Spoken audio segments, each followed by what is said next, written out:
Tonight, let us gently explore the intriguing and sometimes surprising world of ancient Roman street food. From bustling service counters to honey-kissed fig treats enjoyed in the quiet presence of grand marble structures, Roman quick meals were more than mere sustenance. They offered a blend of flavors, a subtle indication of social standing, and a simple means of continuing through the day, all possibly encased within a mysterious preparation. Before we settle in, if you feel so inclined, a soft touch on the like button and a quiet subscription would be appreciated, but only if what I create here brings you genuine calm. And perhaps, in the comments below, share where you are listening from and what time it is for you. It is always a quiet wonder to consider our global audience.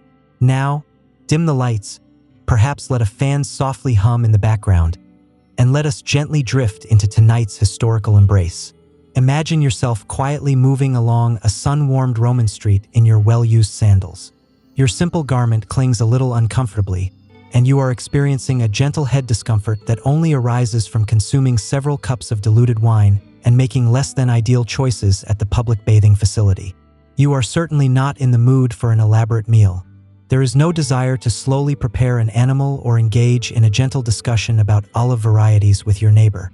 No, what you quietly desire is something immediate, a little savory, and perhaps subtly regrettable. Something that will not ask too many questions and will not mind if you consume it with one hand while gently guiding away nearby birds with the other. Enter the thermopolium, Rome's wonderfully active version of a street food counter. Think of it as an ancient, bustling food service, but with more stone counters and slightly fewer modern food safety considerations. The arrangement was subtly simple. Stone counters with circular openings carved into them, each holding a large earthenware pot filled with whatever was warm, edible, and had quietly remained from the morning's preparations. There were no written lists, no labels, no true sense of strict order, just a gently bubbling assortment of possibilities, both culinary and experiential. What was gently offered? Perhaps fried cheese preparations that gave a soft sound when consumed, or questionable seasoned meats that might have been from a certain animal, or perhaps just a blend of gentle expectation. There might be a mysterious cooked dish that contained lentils, or simply gave that impression. And permeating everything, like a subtle presence you could almost sense, was garum, the Roman fermented fish sauce that served as both flavoring and a societal experiment. As for cleanliness, it is best not to inquire. The preparer likely wore the same garment he rested in, and the utensil he used had probably quietly witnessed at least 2 significant historical events. But the food was warm, salty, and provided enough sustenance to gently carry you through another afternoon without quietly succumbing in the active streets. Thermopolia were widespread, especially in a certain ancient city where nearly every block featured one. Workers, students, traveling poets, and quietly bewildered visitors all gathered at these counters, exchanging small coins for quick, satisfying, and subtly legal sustenance. And yes, it might lead to minor digestive discomfort, but when the alternatives were a cool root vegetable or whatever was gently simmering at another counter, you followed your instinct and quietly hoped for gentle forgiveness. You quietly depart the thermopolium with your dignity gently undisturbed and a faint mark beginning to appear on your garment. Now, as you gently move through the public square, your stomach softly rumbles once more. You require a small bite, not a full meal, just something to gently chew on while subtly feigning interest in a public speaker discussing agricultural provisions. Enter roasted chickpeas, or as they were known on the Roman thoroughfares, cicer aretinum. This sounds rather elegant, but it essentially translates to small, firm items pretending to be food. Vendors quietly offered them in small clay bowls or little cloth pouches, calling out to potential customers in a gentle symphony of salesmanship. Warm chickpeas, crunchy chickpeas, chickpeas that might or might not gently challenge your teeth. They were roasted over open coals until they achieved a texture somewhere between subtly crisp and fine gravel. They were generously seasoned with salt, as salt was the Roman solution to everything: preservation, flavoring, and a way to subtly mask any less pleasant aftertaste. Yet, chickpeas were remarkably popular. Soldiers consumed them on marches. Esteemed figures snacked on them between accepting subtle contributions, and children gently chewed them as if preparing for adulthood. They were inexpensive, satisfying, and did not spoil easily, making them perfect for discreetly placing in a small bag, a meal container, or even for gently tossing at someone's head during a public spectacle. There was not much variation. No spicy sweet flavor, no smooth dip, just a bowl of firm legumes gently coated with salt, occasionally served warm, which was considered quite a luxury. Of course, the Romans quietly affirmed their health benefits. Chickpeas were believed to promote vitality, aid digestion, and inspire thoughtful contemplation, which sounds subtly like something a vendor might create to encourage sales. But if it assisted the product, why not? Every now and then, you might encounter a soft one, a bit yielding, a little mealy, and for a fleeting moment you would think, this is not unpleasant. Then you would gently bite into the next one and be reminded that Roman dental care was still approximately 1,000 years away from resolving this particular concern. Still, for a small number of coins, you received a snack that traveled well, lasted indefinitely, and provided something to occupy your mouth during lengthy political addresses. And in Rome, that was worth every minor dental challenge.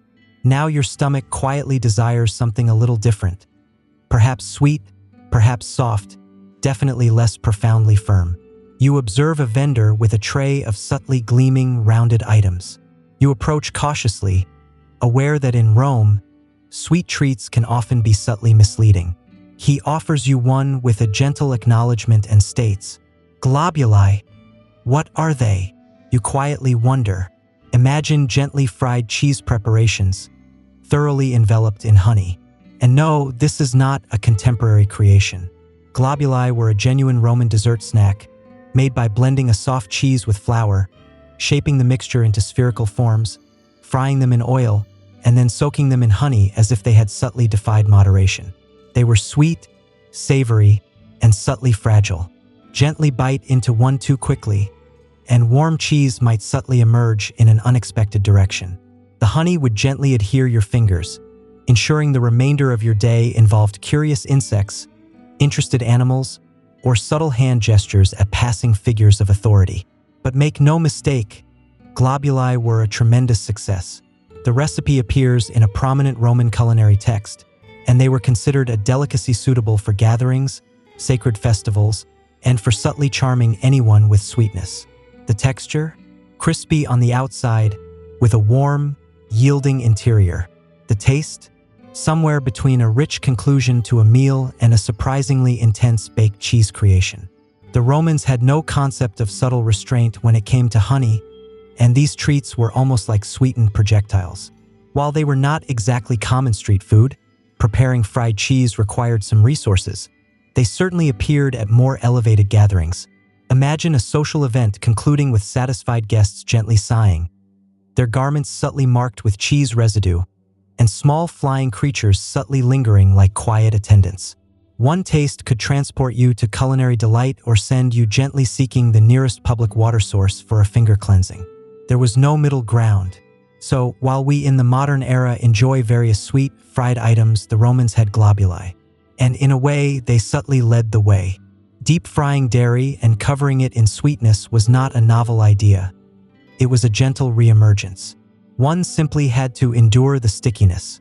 Now you gently long for something a little more refined, less disheveled, more dignified, perhaps even elegant. Enter the Roman response to a refined sweet, dates gently filled with nuts. Known as dullia domestica in recipes from a prominent Roman culinary text, these small bundles were subtly simple. Take fresh dates, yielding, brown, soft, and already halfway to a sweet paste. Remove the centers and gently fill them with finely chopped almonds or walnuts. Then, gently drizzle them with honey, or roll them in it, or completely immerse them, depending on your social standing and gentle disregard for subtle presentation. At first glance, they appear harmless, a rustic little sweet, the kind of item you would gently present to an elder family member. But be aware, these items were dense, densely filled, densely flavored, and if left in the sun too long, dense enough to cause minor dental stress. Imagine nature's sweetness subtly transformed into a polite form of edible construction material. They were not exclusively for those of high standing. though the wealthy certainly displayed them prominently at feasts. Those of lesser status and working-class citizens occasionally obtained dried dates too, especially during festivals when indulgence was briefly encouraged and gentle digestive consequences were quietly overlooked. The texture was, well, enthusiastic. The date offered a yielding resistance, the nut added a gentle firmness, and the honey served as ancient Roman adhesive. Consuming one often required quiet dedication and privacy. They gently adhered to your teeth, your hands, your garment, and occasionally your social connections if you took the last one. Nutritionally, they were surprisingly substantial. Dates were rich in natural sweetness and energy. Nuts provided a protein boost, and honey just made everything feel more luxurious.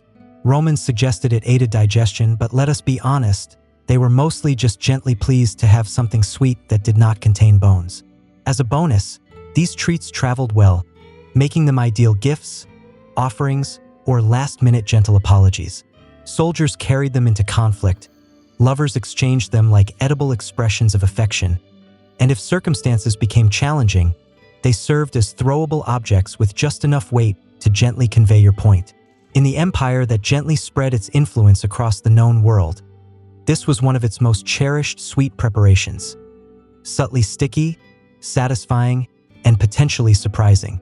Let us take a gentle turn into the subtly curious. Because if there is one Roman quick meal that still raises gentle interest today, it is this one: prepared dormice. Yes, small, subtly soft rodents with prominent eyes and an unfortunate tendency to appear on elite Roman dining surfaces. Think of it as the original gentle tension between endearing and edible. Now, to be fair, not everyone was consuming these glorified small creatures. This was primarily a custom among the affluent. Ordinary people generally consumed simpler fare. But if you were part of the Roman upper class, the dignified, cultured, villa-owning sort, you absolutely presented dormice to guests. Not out of necessity, but simply for subtle display. The dormice were gently nurtured in small clay vessels, essentially small animal enclosures with no exit. The objective was to make them plump before filling them with minced meat, herbs, and nuts. Then, they were either gently roasted, dipped in honey, or both, because why cross just one culinary boundary when you can subtly move past several? Guests would gently pick them up delicately, as if subtly pretending not to notice the small appendage still attached. The flavor was described as nutty, but one can gently assume that is the kind of description offered to sound refined. Realistically, it probably tasted like subtly savory rodent and less than ideal choices. And the surprising aspect is they were not even prohibited. In fact, the raising of these small creatures was regulated. That is how widespread this practice was. The Romans wrote about it, gently jested about it, and even carved them onto elaborate mosaics, as if to quietly proclaim, "Here resides an individual. He possessed wealth. He possessed small creatures." But here is the subtle point. Despite the uniqueness, they were considered delicacies, much like esteemed culinary preparations of the Roman world. Lavish, subtly debated, and a little morally complex. So why did they consume them? Because they could. Because they wished to subtly impress others. Because culinary restraint was not precisely in vogue when one's influence extended across vast territories. To us, it sounds subtly unsettling. To them, it was a convenient small meal with a touch of flair. And in a culture where consuming more exotic fare was not even the most unusual item on the menu, a crisp, honey-glazed dormouse was practically understated. Naturally, you deserve something comforting, something golden, something that does not observe you back. Enter the honey cake, or as the Romans knew it, libum. Now, to be clear, these were not your modern soft, airy confections. No one was visually documenting slices of these Roman honey cakes. They were dense, substantial, more akin to a sweet, firm block than a delicate dessert. And they appeared in all shapes and levels of chewiness, ranging from pleasantly yielding to requiring a small tool to divide. The classic libum recipe called for cheese, flour, and egg mixed into a thick dough, shaped into a neat, small loaf, and baked on a leaf. Because if one is not baking on foliage, are they truly Roman? Once baked, they were thoroughly immersed in honey. Not gently drizzled, not lightly coated, immersed. the kind of soaking that subtly marks garments and social bonds when only one portion remains. Honey was liquid gold in Rome. It was a sweetener, a preservative, a skin treatment, and apparently the answer to the question, what should we pour over this subtly uncertain cake? The result was a sticky, slightly tangy, cheesy, sweet treat that gently adhered to your fingers and social standing alike. They were served at religious festivals, family gatherings, and as offerings to the household deities, which meant that occasionally, your morning pastry was also a spiritual contribution. No pressure. And just like every other Roman preparation, there were subtle class distinctions woven in. Less affluent families might use simpler flour, omit the cheese, and use a small amount of diluted honey, a cake in technicality only. The affluent, of course, added nuts, spices, and enough honey to gently overwhelm a soldier. But here is the subtle point. They were cherished.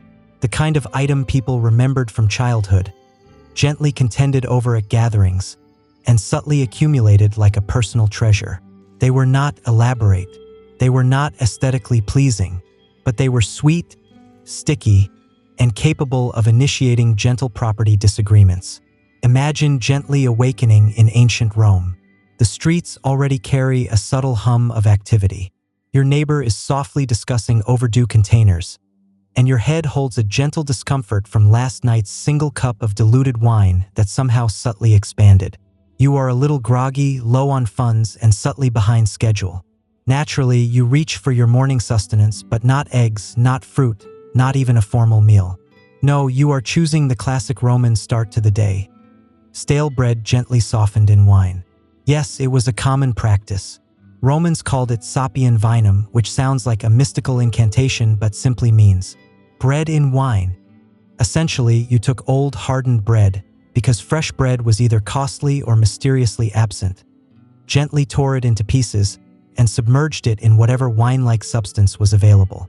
It was not luxurious. It was not aesthetically pleasing. It was Roman breakfast cereal, but without the dairy, sweetness, or joy.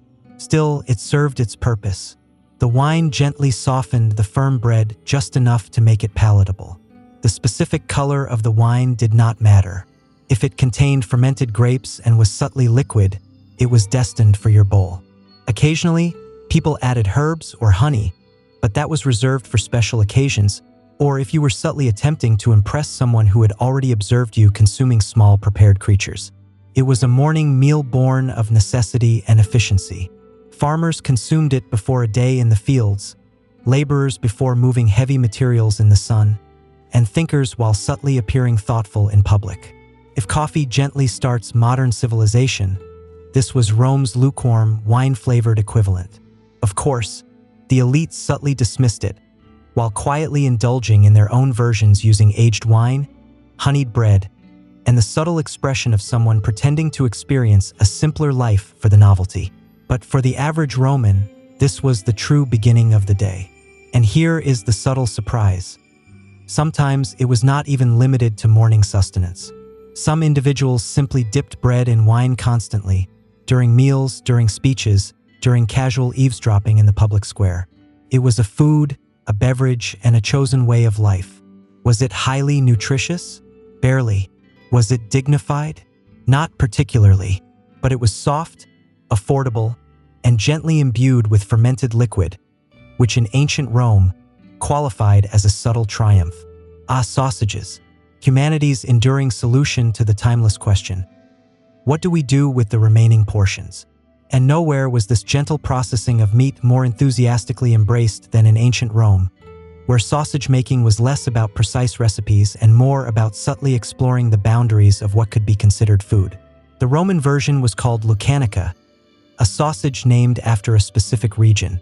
By the time it reached the street counters of Rome, no one truly concerned themselves with its geographical origin.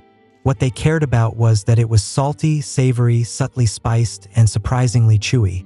The ingredients, well, that is where things become subtly interesting. Lucanica was often a delightful mystery of meat trimmings, internal organs, and possibly elements best left undescribed. Seasoned with pepper, cumin, fennel seeds, and a dash of gentle boldness, it was then placed into an animal casing and gently cooked, fried, or smoked to subtly mask any profound implications within. And Romans truly enjoyed them. Street vendors openly cooked them on small warming devices, releasing clouds of subtle meaty aroma into the already active city air. People would quietly form lines, garments slightly askew, coins in hand, awaiting their warm, savory portion.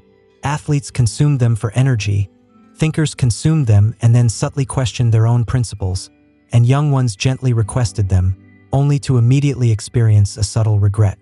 Of course, sausage quality varied widely. Those at imperial feasts might be finely ground and delicately spiced. The ones on the street, let us just say the less one inquired, the more content one remained.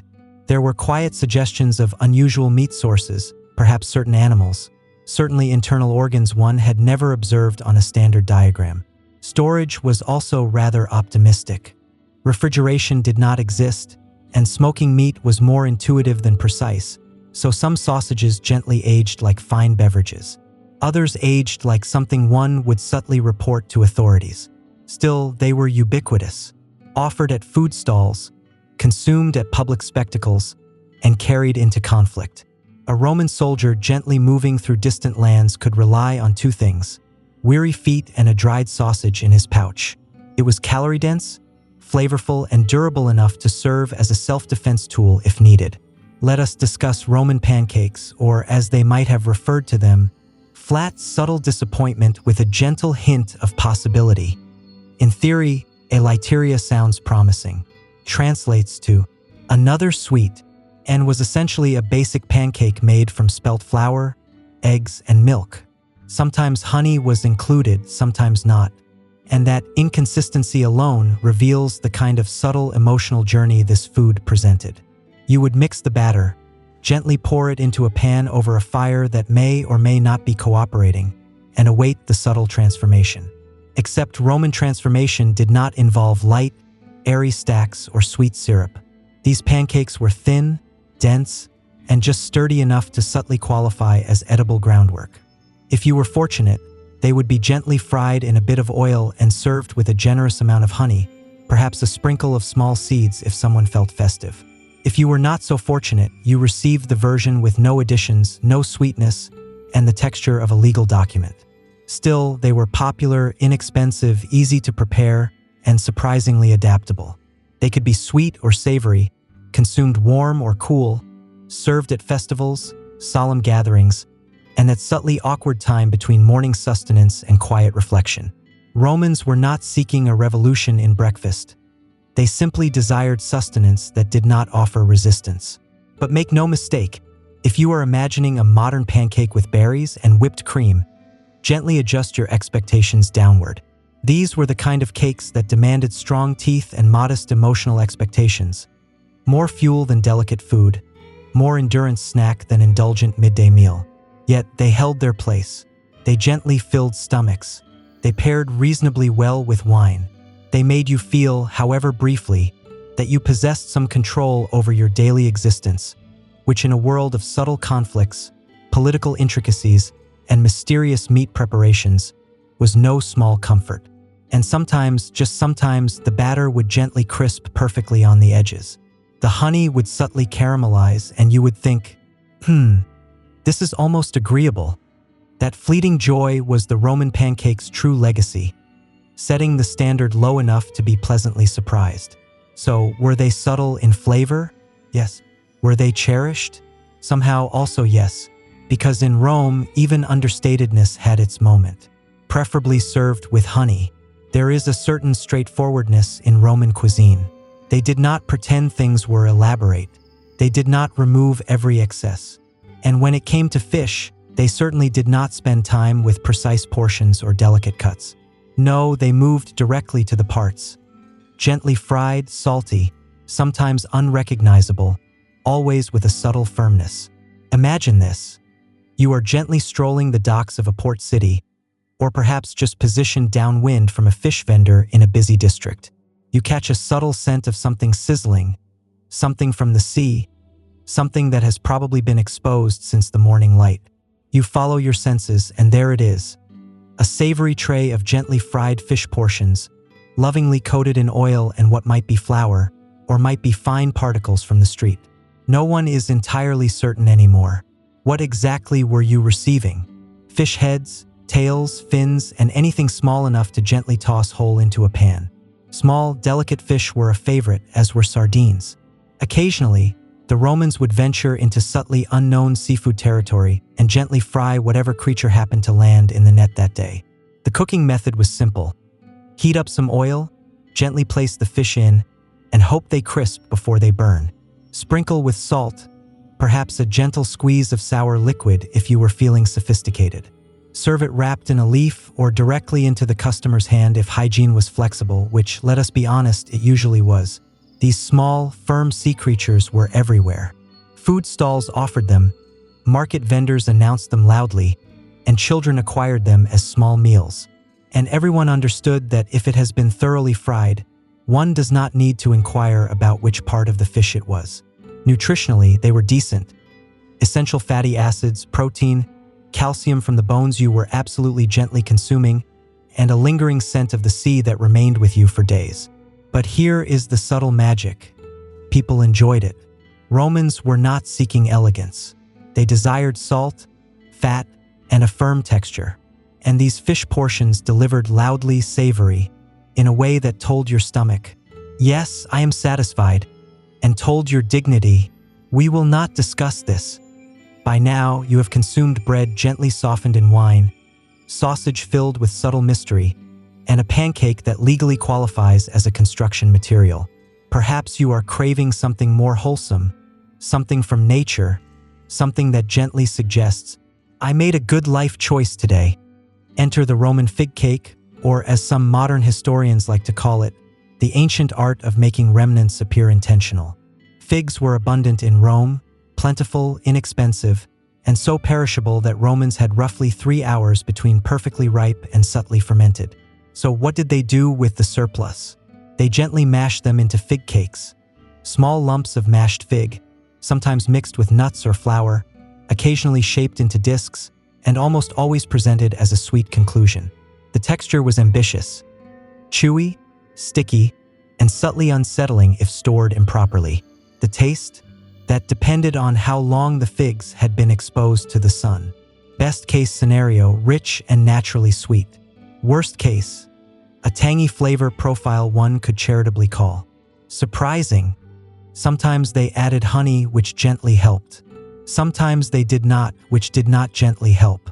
Some versions included small seeds, creating a snack that gently adhered to your teeth like subtle concerns. Others were wrapped in leaves for easy transport and subtle deniability.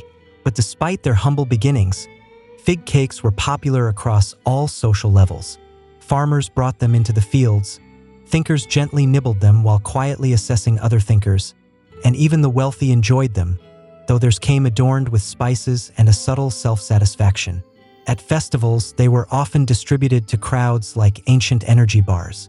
And because they did not spoil easily, they became the preferred offering for deities, household spirits, and that one neighbor you did not particularly care for but had to maintain a polite demeanor with.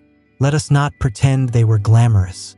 Nobody was composing verses of affection to fig cakes, but they were dense, nourishing, and endlessly adaptable.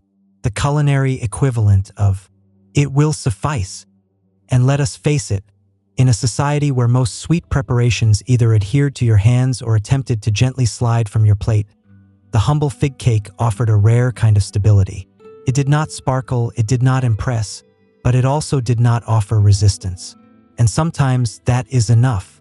At this point in your Roman culinary journey, you have consumed enough fermented, fried, and honey-drenched material to gently question your choices. But do not worry, we have not yet explored one of Rome's most cherished fascinations: cheese, specifically cheese snacks, the kind that could be delightful or instantly subtly regrettable. Cheese in ancient Rome was not merely a food, it was a philosophical concept. They possessed soft cheese, firm cheese, aged cheese, and the kind of cheese that might subtly qualify as a biological agent by modern standards. Romans enjoyed snacking on cheese between meals, or more precisely, between other less-than-ideal decisions. Let us begin with gently fried cheese patties. a common treat at food stalls and public houses. These were made by mashing soft cheese, likely a curd similar to ricotta, mixing it with flour or grain, forming small discs, and frying them in oil until golden.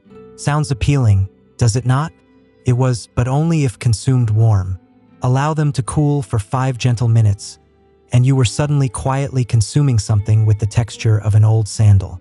Some were sweetened with honey, others had herbs and were notably savory. Occasionally, someone would add nuts or dried fruits, which in theory sounded inventive, but often ended up tasting as if someone accidentally dropped a mix into a grilled cheese. Now, if you were particularly unfortunate, you might encounter aged Roman cheese. This was not your delicate soft French cheese or polite cheddar. No, this was firm, pungent, and frequently described as fragrant, which in ancient culinary terms gently implied, do not inhale too deeply.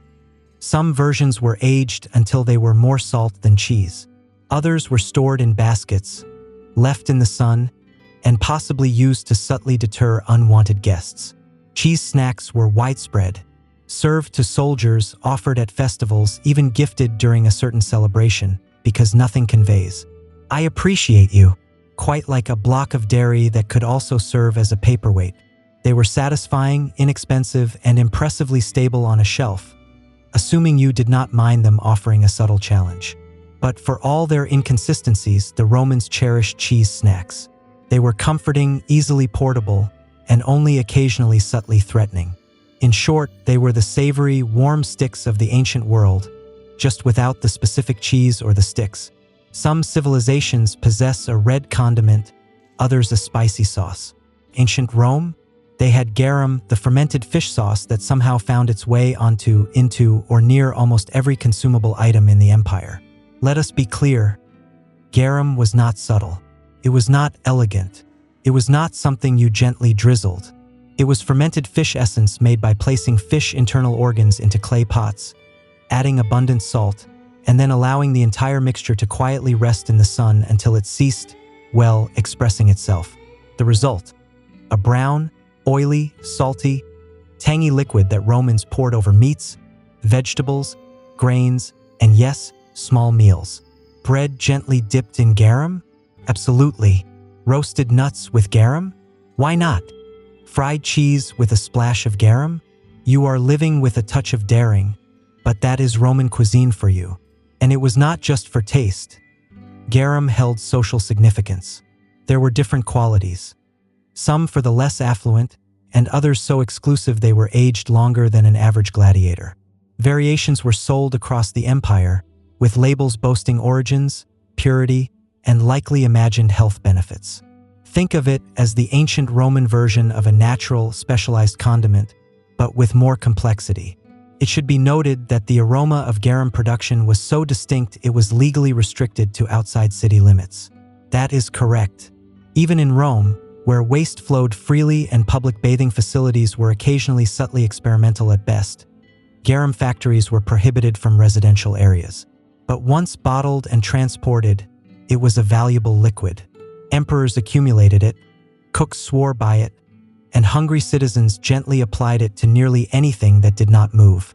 It was Rome's favorite intense flavor and its most widely tolerated olfactory experience. Did people actually enjoy it? Apparently, yes. They praised it in written works, included it in recipe collections, and composed expressions of affection to recipes that began with, "First, gently immerse everything in garum." Was it healthy? Possibly. Was it pervasive? Always.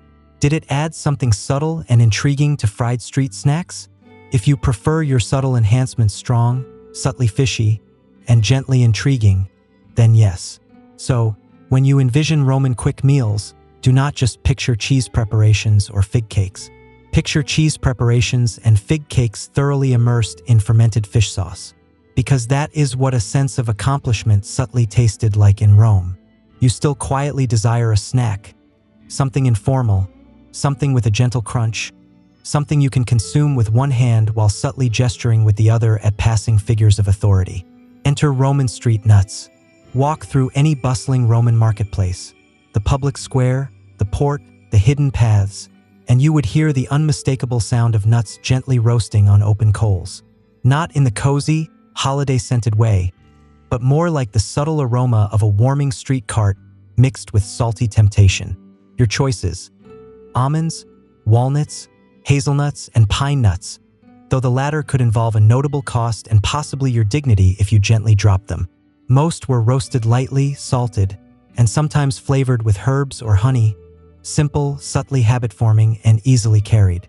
Vendors quietly offered them in small paper cones made of repurposed wax tablets or papyrus fragments, which occasionally still bore shopping lists or less-than-stellar poetry.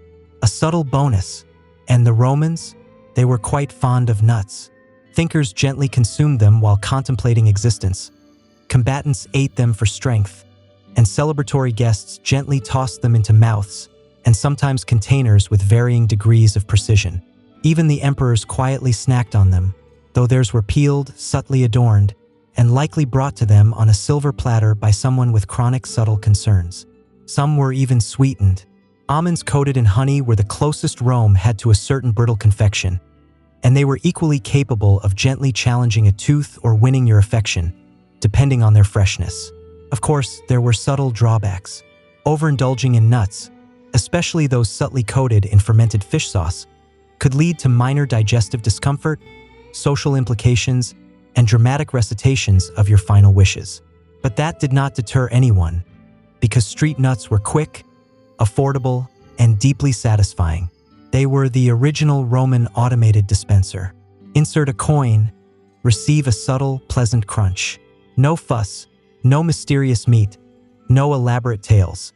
Just a handful of salty delight in a city sustained by wine, ambition, and subtle, low-level activity. You have engaged in festivities like a figure of authority. You have quietly experienced gentle cleansing in wine, offered less-than-perfect singing at a celebration, and perhaps even offered a gentle greeting to someone who proved to be a distant relative's assistant. It is the quiet morning after. Your garment is subtly askew, and your mouth holds the taste of fermented fish sauce and questionable choices. You require assistance. But in Rome, assistance does not arrive in the form of pain relief or stimulating beverages. No, what you receive is a comforting, subtly medicinal snack and the gentle hope that a higher power still favors you. Enter hangover sustenance, Roman style. First up is the universal remedy, wine-softened bread. Yes, once more, because what better way to gently address a wine-induced situation than with more wine, now absorbed into a firm loaf so dry it threatens to subtly cleanse your gums. Or perhaps you are offered a raw egg gently stirred into spiced wine, known as pasca ovata. Think of it as a restorative beverage minus refrigeration, hygiene, or joy. Gently consume it and try not to experience discomfort while someone older than the Republic insists it restores your essential fluids.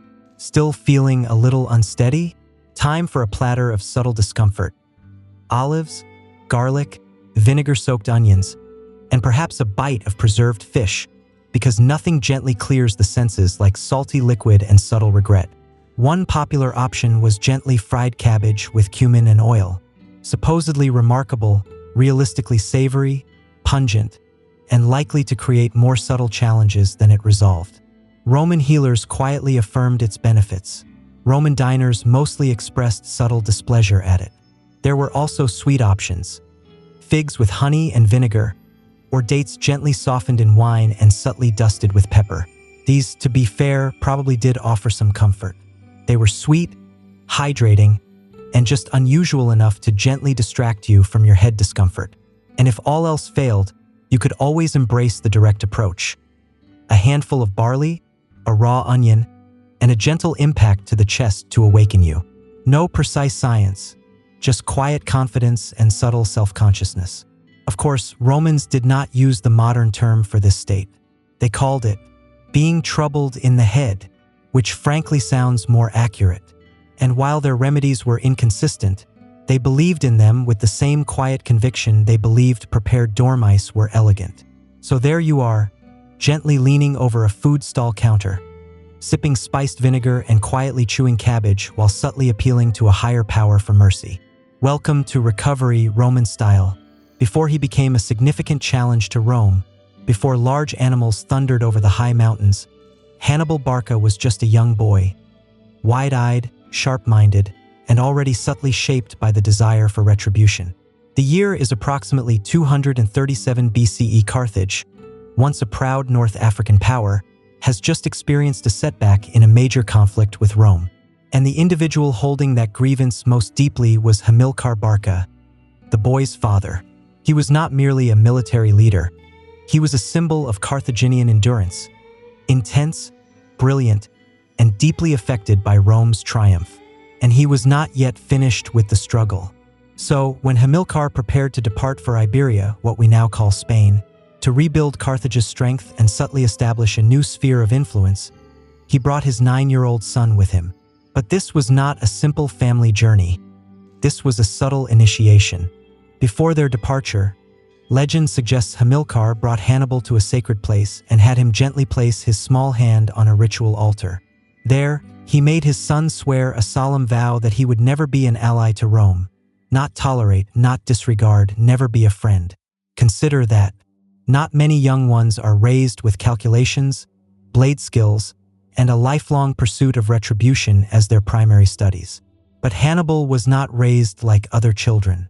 His learning environment was a military camp. His father was his commander, and his lessons were focused on redress. As they journeyed into Iberia, Hannibal quietly observed and learned. He witnessed his father achieve difficult victories, form uncertain alliances, and conquer territory gradually. Every Roman envoy who subtly investigated, Hannibal carefully studied. Every negotiation that failed, every Carthaginian soldier who experienced a wound on foreign soil, he quietly remembered it. By the time Hamilcar passed and command transferred to Hannibal's brother-in-law, Hannibal was already hardened. When his brother-in-law was later assailed, Hannibal, now 26, was chosen by the forces to take command. Not by the governing body, not by the elders, but by the soldiers, the ones who had seen him grow, engage in conflict, and lead. And in that moment, the solemn promise of a child hardened into the mission of a man. Rome may have prevailed in the initial encounter, but Hannibal Barca was about to subtly alter everything they believed they knew about warfare and about apprehension. Hannibal did not spend time settling into his new command. The moment he assumed control of the Carthaginian forces in Iberia, he initiated a campaign so rigorous, so effective, that it would cause Rome to subtly tremble across the sea. He began with the tribes of Hispania, divided, proud, and often at odds with each other. Instead of moving in as a conqueror, Hannibal used diplomacy, marital agreements, and subtle incentives to win some of them over. For the rest, he used force. Tribes that resisted were subdued with a combination of strategic brilliance and psychological tactics. Hannibal did not merely engage in battles, he orchestrated them. He would allow one part of his army to feign withdrawal, only to flank and surround the adversary once they believed they were prevailing. He influenced minds as easily as he wielded blades, and the soldiers admired him for it. Hannibal shared their provisions, marched alongside them, and participated in the thick of engagement. He was not a pampered leader observing from an ornate vehicle. He experienced the difficulties with them. He inspired loyalty in the same way he inspired apprehension, in large, overwhelming measures. As Carthage's influence grew in Iberia, Rome began to feel the subtle pressure. They had signed an agreement with Hannibal's predecessor before his demise, which stipulated that Carthage would not cross a certain river. But Hannibal was not interested in Roman paperwork. He had a much grander scheme in mind. So he targeted a city, a Roman ally just south of the river. Attacking it was not just bold. It was practically a declaration of conflict. Rome watched nervously, uncertain if Carthage would restrain this ambitious young commander. A subtle note: they did not. The observation of Saguntum was rigorous and efficient. Hannibal deprived them of resources, bombarded their defenses, and finally overran the city. Those who survived were either ended or sold into servitude. Rome had its answer. Hannibal was not bluffing, and he was not afraid. The Roman governing body was outraged, of course. They demanded Carthage hand over Hannibal for violating the agreement. Carthage's response? A collective, subtle shrug. The governing body debated. The nobles argued. But no one possessed the courage, or perhaps the desire, to curb his actions. Hannibal had grown beyond Carthage's direct influence, and now, with Iberia under his control and Rome subtly agitated across the sea, he turned his gaze toward Italy. Not by vessel, not through a polite declaration of conflict, but by achieving the improbable. He would bring the conflict to Rome's very threshold, and he would do it with large, powerful animals. When Hannibal announced his plan to enter Italy, not by sea, not by formal agreement, but by land through the high mountains, his officers believed he had lost his judgment. The Alps were not merely mountains. They were perilous obstacles. Snow-covered, challenging, and inhabited by unfriendly tribes. No rational general would attempt it, especially not with thousands of soldiers, pack animals, and a small number of African war elephants. But Hannibal was not aiming for rationality. He was aiming for profound impact and subtle awe. In 218 BCE, he began the most daring military maneuver in ancient history. With an assembly of around 50,000 men and 37 elephants, Hannibal moved north from Iberia, crossing the Pyrenees Mountains, engaging in minor skirmishes with local tribes, and eventually reaching a major river. There, he used floating platforms and local guides to transport his elephants across. Yes, elephants on rafts. The logistical effort alone was remarkable. Rome was caught completely by surprise. They expected him to arrive by sea, or at worst, through the predictable coastal routes. But Hannibal was subtly rewriting the accepted methods, and he had not even reached the high mountains yet. When they finally began the ascent, everything that could go wrong did. Landslides buried equipment, snow obscured vision, altitude sickness, freezing winds, and lack of sustenance claimed thousands of lives. Supplies dwindled, morale gently plummeted. Individuals began to quietly leave. Elephants slipped on the icy paths and fell into deep valleys. One soldier reportedly had to gently chisel frozen animal hooves free from icy rock with a sharp tool. But Hannibal pressed onward. He rallied his individuals by pointing to the distant plains of Italy, promising them fertile land, spoils, and retribution against Rome. He used fire to break ice, acidic liquid to weaken rock, and sheer willpower to guide his assembly over nature's most challenging obstacles. After 2 difficult weeks, barely surviving and with fewer than half his original force, Hannibal emerged on the other side into a fertile valley, exhausted, frostbitten, and battered. But in Italy and in Rome, they were horrified. They had never imagined an adversary would appear at their doorstep in such a manner. The Alps were not meant to be traversed, let alone with large animals. But Hannibal had achieved it. It was not just a movement. It was a message. Rome is not secure. Nowhere is. I am here. And he was not planning on departing anytime soon. Hannibal wasted no time once he reached Italian soil. Even with a reduced force, he immediately began recruiting dissatisfied local tribes in northern Italy, Rome's adversaries. And they joined him because Hannibal did not just promise freedom. He demonstrated it with tangible action. Rome, stunned but still confident, swiftly dispatched legions to intercept him. A Roman leader assumed command, filled with the confidence of the Republic. He desired a swift, glorious triumph that would restore Roman pride after Hannibal's daring mountain crossing. But Hannibal had already chosen his ground for engagement, and it was not going to be glorious for anyone in a red garment. The location was a lake, a foggy, narrow valley with water on one side and steep hills on the other, perfect for a hidden attack. Hannibal positioned his foot soldiers in front, clearly visible, like a subtle lure. He then concealed his mounted forces and elite troops in the hills, hidden in the early morning mist. On June 21, 217 BCE, the Roman leader advanced, eager, overconfident, and completely unaware of what awaited him. As the Romans moved into the trap, Hannibal swiftly closed it. His troops burst from the hills, impacting the Roman sides. Mounted forces cut off their retreat. The Roman line, stretched thin in the narrow passage, had no space to maneuver. It was pure disarray. Roman soldiers drowned in the lake, were gently pressed trying to flee, or were overwhelmed where they stood. The Roman leader himself was struck down attempting to rally his collapsing forces. In just a few hours, 15,000 Romans had perished, thousands more captured. And Hannibal? He did not lose a single commanding officer. The hidden attack at the lake became the largest and most successful ambush in military history. Rome experienced panic.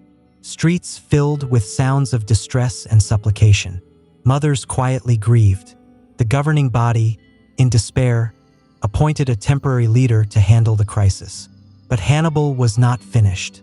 He had entered their land, annihilated their forces, and now he roamed Italy like a subtle presence, impossible to capture, devastating everything in his path. Yet, even after this profound setback, Rome refused to negotiate. That suited Hannibal just fine. He did not desire peace. He desired to subtly humble them in the one place they believed themselves invincible, on the ground of conflict, at the heart of their empire.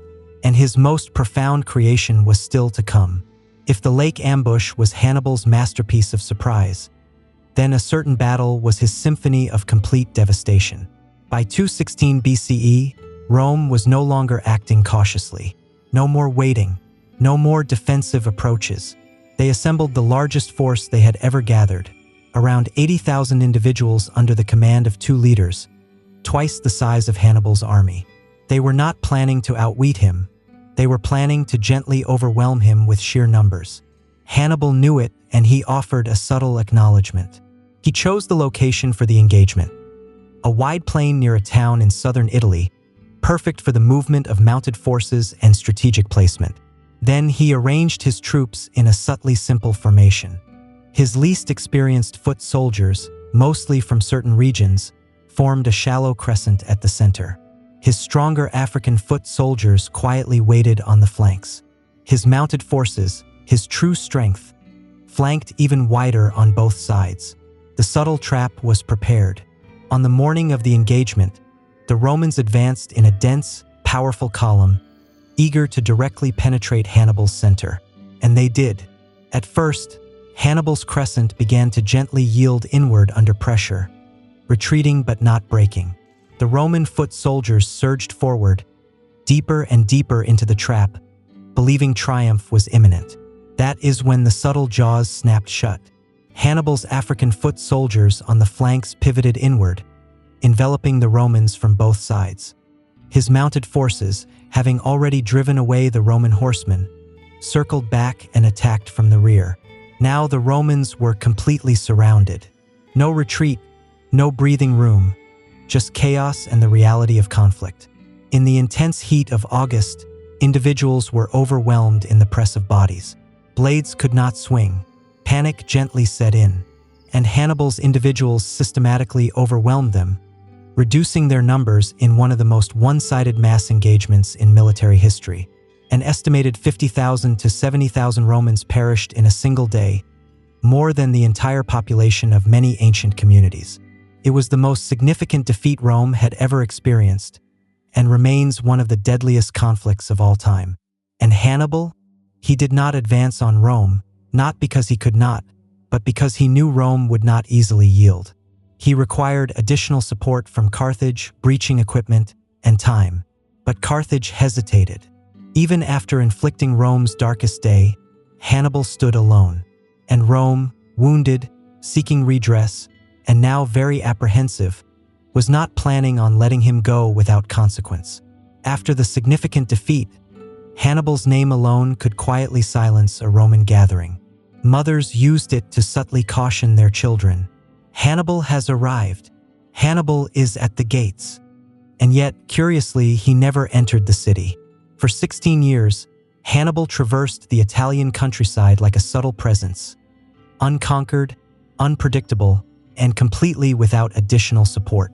He gained the loyalty of many southern Italian cities and brought a subtle disruption to Rome's allies. But Carthage, despite its resources, refused to send him the necessary assistance to complete the task. The governing body feared his growing influence. His adversaries at home whispered about his aspirations. They were more comfortable letting him gently diminish Rome slowly than providing him with the means for a decisive strike. So Hannibal was forced to adapt. He became a master of endurance, engaging in small-scale skirmishes, disrupting supply lines, affecting crops, and always remaining just beyond reach. The Romans, under a commander known as the Delayer, refused to engage in open conflict. They quietly followed him, avoiding direct confrontation, depriving him of opportunities. But Hannibal still achieved victories. He overcame Roman forces in one area, ambushed them in another, and even eliminated entire armies that dared to pursue him.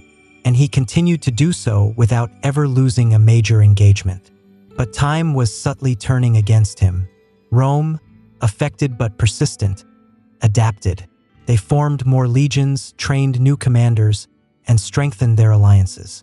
While Hannibal moved with a shrinking army, Rome expanded its power like a creature growing new heads, and the conflict began to shift elsewhere.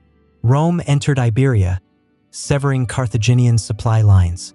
Hannibal's own brother attempted to bring reinforcements by crossing the Alps, just as Hannibal had years before. But Rome intercepted him, defeated his army, and gently delivered his severed head into Hannibal's camp. That message was clear: you are now alone. Hannibal's dream of subtly weakening Rome from within was fading. He had transformed Italy into a silent resting place for legions. But without reinforcements, without breaching equipment, without political backing, he could not deliver the final blow. Still, he refused to depart. He had promised his father as a young one that he would be no ally to Rome, and he kept that promise every year he remained on their soil. But soon, Rome would appear, not in Italy, but on Carthage's own shores, and Hannibal would have no choice but to return home for the ultimate engagement. By 203 BCE, the situation had fully reversed. Rome had gently recovered from disaster, conquered Hannibal's strongholds in Iberia, and taken the conflict directly to North Africa. Leading the effort was Scipio Africanus, a young, brilliant general who had studied Hannibal's methods meticulously. Rome was no longer content to wait. They desired Carthage to be subdued. And to save itself, the Carthaginian governing body had to do the unthinkable. They summoned Hannibal home. After 16 years of almost legendary campaigning in Italy, Hannibal left the land he had exerted so much effort for. He returned to Carthage to defend a city that had subtly abandoned him, and to face a man trained in the strategies of Hannibalic warfare. The final confrontation occurred at Zama in 202 BCE. This time, the forces were nearly equally matched. Hannibal commanded a force of seasoned individuals, new recruits, and 80 war elephants. Scipio, meanwhile, had disciplined Roman legions and mounted forces, crucially led by an individual who had formerly been an ally of Carthage and had switched sides. Hannibal initiated the engagement with a massive elephant charge. It was intended to shatter the Roman lines, but Scipio had anticipated this. He ordered his troops to gently separate, creating pathways that funneled the elephants safely through. The beasts either became disoriented or passed harmlessly between the Roman ranks. Some even turned back, gently pressing against Hannibal's own lines. What followed was an intense engagement of foot soldiers. Hannibal's veterans fought bravely, even pushing back Rome's front lines. But when Scipio's mounted forces returned from the flanks and attacked from behind, just as Hannibal had done in a previous battle, the Carthaginian formation gently collapsed. The roles had reversed. Hannibal, once the master of surrounding, was now its recipient. Carthage was compelled to yield. The terms were rigorous. They had to relinquish their fleet, pay a substantial compensation, and promise never to wage conflict without Rome's permission. Hannibal had not prevailed, but it was not just a military setback. It was the quiet end of a vision. His lifelong mission to break Rome's influence in the Mediterranean was gently dissolved in the North African dust. Yet even in defeat, Rome did not end his life. They feared him too much to make him a symbol. Instead, they allowed him to live, knowing full well they had not seen the last of him. Because Hannibal Barca was not yet finished making history. Hannibal returned to Carthage, not as a defeated general, but as a survivor. While a certain battle had broken Carthage militarily, Hannibal still commanded immense respect. The people saw him not as the individual who lost the conflict, but as the individual who nearly prevailed against significant odds. So what did Hannibal do? He subtly reinvented himself. He became a political figure. Yes, the man who had once commanded large animals through the high mountains now quietly sat in the Carthaginian governing body, identifying corruption, reforming finances, and attempting to mend the fractured state. He reduced levies, settled obligations, and revitalized Carthage's economy, quickly gaining a reputation as a brilliant, if not always popular, reformer. But Rome was not merely observing from afar. They feared Hannibal's intellect more than his blade. A robust Carthage, even a peaceful one, was a subtle threat if Hannibal was in a leadership role. So Rome accused him, falsely, of conspiring with opposing states. Cornered once again, Hannibal fled. Thus began his second life, the life of a pursued exile. He moved from court to court, offering his military genius to foreign rulers, first to a prominent figure of another empire, Rome's newest rival. Hannibal attempted to gather them for another significant conflict, but the ruler largely disregarded his advice and experienced a notable defeat. Rome's influence only expanded. After the ruler's defeat, Hannibal continued his journey. He became a subtle presence, drifting through various regions, continuously pursued by Roman representatives who demanded his surrender at every location. And yet, wherever he went, he left subtle whispers, narratives, apprehension. The name Hannibal still sent quiet shivers down Roman spines. Despite his setbacks, he remained a symbol of defiance, a singular challenge against imperial confidence. He could not raise new forces. He possessed no homeland, no overt power, just a brilliant mind, a long shadow, and adversaries who never ceased their vigilance. By now he was in his 60s, with subtly lighter hair, gently worn by decades of conflict and displacement. But even then, Hannibal remained more astute than most living generals. And Rome was still not content. They wished him to be removed, not just from political life or the battlefield, but from the historical narrative itself. So they came for him one final time. And Hannibal, true to his nature, would not allow them the satisfaction. By the early 180s BCE, Hannibal had become a living legend and a challenge, not just to Rome, but to every kingdom that dared to offer him refuge. He was now quietly concealed in a small kingdom in Asia Minor. Hannibal, ever the strategist, assisted the king in securing a naval victory using a clever tactic straight from his playbook. Projectiles loaded with clay containers filled with venomous snakes, launched onto enemy vessels to sow confusion and apprehension. Even in his final years, his mind was still several steps ahead. But Rome was not concerned with snake containers. They desired Hannibal to be permanently gone. They pressured the king, sent representatives, and issued subtle threats. Eventually, word reached Hannibal that his sanctuary had been revealed. Roman agents were closing in on the dwelling where he was hiding. He did not flee this time. According to legend, Hannibal had long kept a small vessel of lethal substance hidden in a ring, carried with him as a safeguard. If Rome ever cornered him like a creature, he would choose his own departure. Now the moment had arrived. He reportedly composed a short message before consuming the substance. "Let us relieve the Romans from their long anxiety, since they think it too tedious a task to wait for an old man's death." Just like that, it concluded.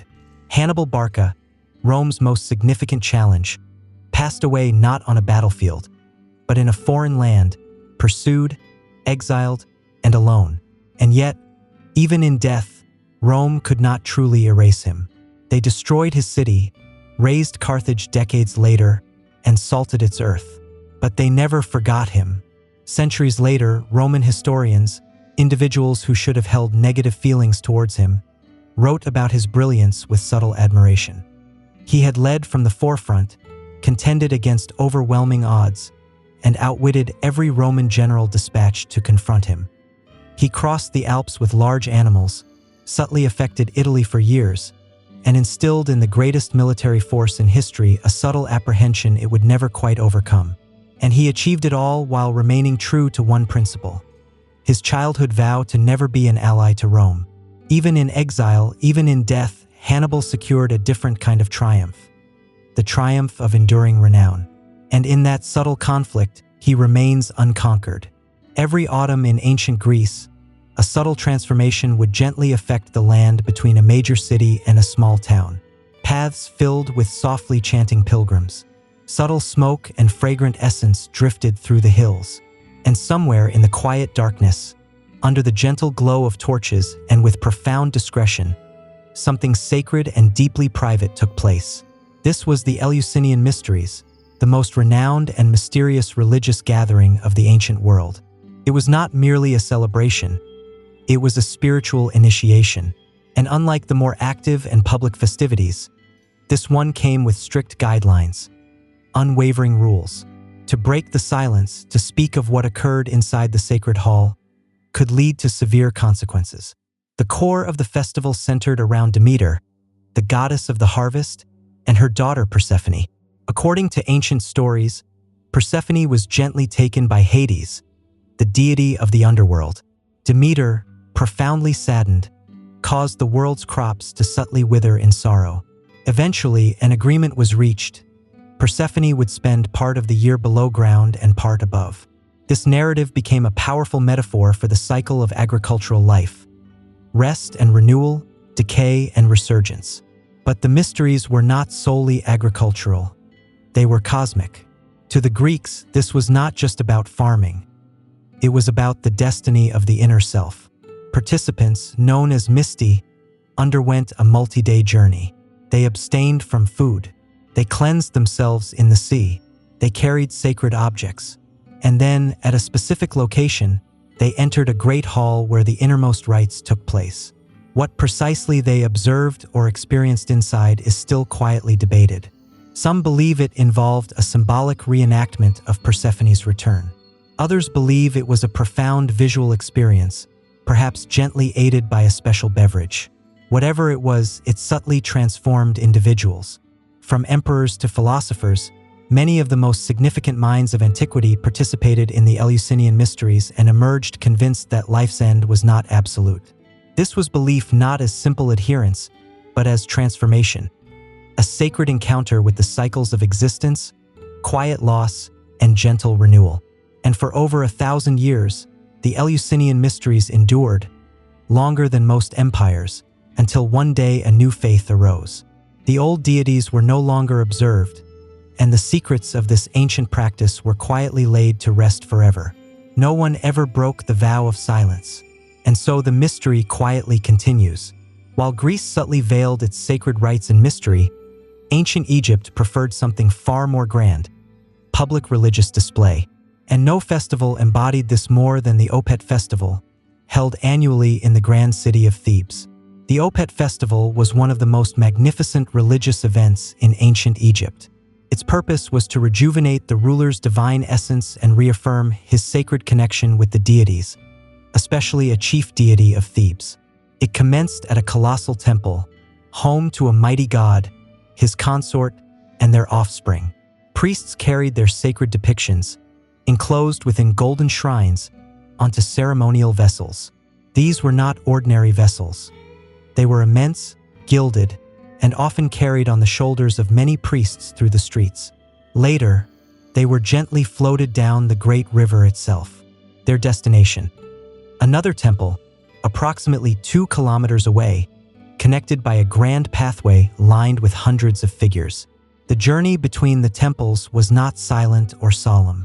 It was vibrant, theatrical, and rich in pageantry. Dancers, musicians, acrobats, and chanting priests filled the streets. Ordinary individuals came out in great numbers, not just to observe but to participate. For many Egyptians, this was their opportunity to witness the divine, not hidden in the inner sanctums of a temple, but displayed openly, proudly, and dazzlingly through the city. And this was not merely a ritual for show. The ruler himself joined the procession, often taking part in sacred reenactments. In some eras, it was believed the god spiritually merged with the ruler during the ceremony, recharging his divine authority to govern. It was a renewal of influence not through conquest, but through cosmic approval. There was also a deeply human element. During the festival, the strict boundaries between spiritual guide and ordinary individual, divine and mortal, gently softened. People feasted, drank, and danced. It was joy subtly intertwined with the divine, a moment when heaven gently touched earth, however briefly. The Opet festival lasted anywhere from 11 to 27 days, depending on the period and the ruler's resources. And while each celebration possessed its own unique character, the message remained consistent. Egypt was in balance, the deities were pleased, and the divine order still quietly prevailed. For the Egyptians, that signified everything. If the Eleusinian mysteries were about divine secrets and the Opet festival about royal sacredness, then Saturnalia was something else entirely. A week-long gathering where Rome cheerfully set aside its usual routines, held every December in honor of a Roman deity associated with agriculture, time, and freedom. Saturnalia was a deeply rooted festival celebrating the conclusion of the harvest and a nostalgic yearning for a mythical golden age, a time when a specific deity ruled and all individuals were free and equal. And for a few active days, Romans attempted to gently relive that dream. It began with an offering at a temple in the public square, followed by a public feast. Then all social norms were quietly inverted. Masters served their enslaved individuals. Senators wore colorful garments instead of formal attire. Games of chance, usually prohibited, were openly permitted. Work ceased. Educational institutions closed. The courts paused. Rome did not operate, at least not in its usual manner. One of the festival's most curious traditions was the selection of a Saturnalian king, sometimes referred to as the Lord of Misrule. This was often a low-ranking citizen, an enslaved individual, or even a child given mock authority to issue amusing commands. Sing unclothed in the streets. Balance a plate on your head. Obeying these whimsical orders was part of the enjoyment. Saturnalia was also a time for exchanging gifts. Wax lights, small figurines, and even poetry. It was lighthearted, filled with laughter, and held a warmth that feels subtly familiar. In fact, many scholars suggest that Saturnalia is one of the cultural predecessors of a certain winter holiday. The timing, the exchanging of presents, the lights, the feasting, it all subtly echoes through time. But Saturnalia was not just a holiday. It was a release valve. For a society so rigidly structured, with enslaved individuals at the bottom and senators at the top, it allowed for the gentle illusion, however brief, that everyone was equal, that perhaps, just perhaps, there could be a return to a mythical golden age. Of course, when the festival concluded, everything gently reverted to its usual state. Enslaved individuals returned to their duties. The governing body resumed its discussions. The streets quieted. But for that week of reversal, Rome became a theater of joy, subtle activity, and shared humanity. Because even an empire requires a pause from pretending it has everything perfectly managed. Long before modern timekeeping devices and New Year celebrations, ancient Persians were already observing a festival of rebirth, balance, and fire, one that still endures today. Nowruz, the Persian New Year. Rooted in an ancient monotheistic religion, Nowruz was not merely about turning a page on a calendar. It marked the spring equinox, a moment when day and night are perfectly balanced. To followers of this religion, this balance reflected the eternal subtle struggle between a force of light and order and a spirit of darkness and chaos. Nowruz symbolized the triumph of light over dark, of cleanliness over corruption, and hope over despair. Preparation began weeks in advance. Homes were cleansed, walls washed, obligations settled. This was not just spring cleaning. It was a spiritual purification. Fires were gently lit in open spaces and along city walls. On the eve of the new year, people would leap over flames softly calling out, "Give me your vibrant color. Take away my ailments." The fire, sacred in their belief, was not just warmth and light. It was purification. Then came the haft-seen table, an altar-like arrangement of 7 symbolic items beginning with a specific Persian letter. Sprouted greens for growth, garlic for protection, dried fruit for affection, vinegar for wisdom, and more. Each item represented a moral or cosmic value. Temples of fire held special ceremonies during this period. Priests in white garments softly chanted sacred hymns and offered fragrant woods to the ever-burning sacred flame. For believers, it was a time to reflect, to realign with truth, and to embrace the turning of the cosmic cycle. But Nora's was not just solemn. It was joyous. Families gathered, tables overflowed with provisions, children received gifts, and musicians filled streets with gentle rhythms and melodies. For a society that valued cosmic order, this was a moment when everything reset. Not just the year, but the spirit. Nora's outlived empires. It was celebrated by various ancient empires, and it continues today across vast regions. Few ancient religious festivals have endured this long. But then again, few are built so elegantly around something as universal and eternal as light gently returning to the world. In ancient Athens, worship did not always involve incense and silence. Sometimes it involved masks, wine, and a deity who understood how to host a gathering. Dionysus, god of wine, fertility, theater, and sacred exuberance. And no festival captured his gentle, active brilliance like the great Dionysia, held every spring. This festival was not some minor observance. It was one of the most important public events in the Athenian calendar. It honored Dionysus not through animal offerings or solemn chants, but through dramatic presentations, tragedy and comedy performed in his name. It began with a procession through the city. Citizens carried large symbolic representations, waved ivy-covered staffs, and chanted hymns as they guided a statue of Dionysus to the theater of Dionysus at the base of a prominent hill. There were gentle flutes, dancers, and a wave of wine-fueled enthusiasm. Then came the performances.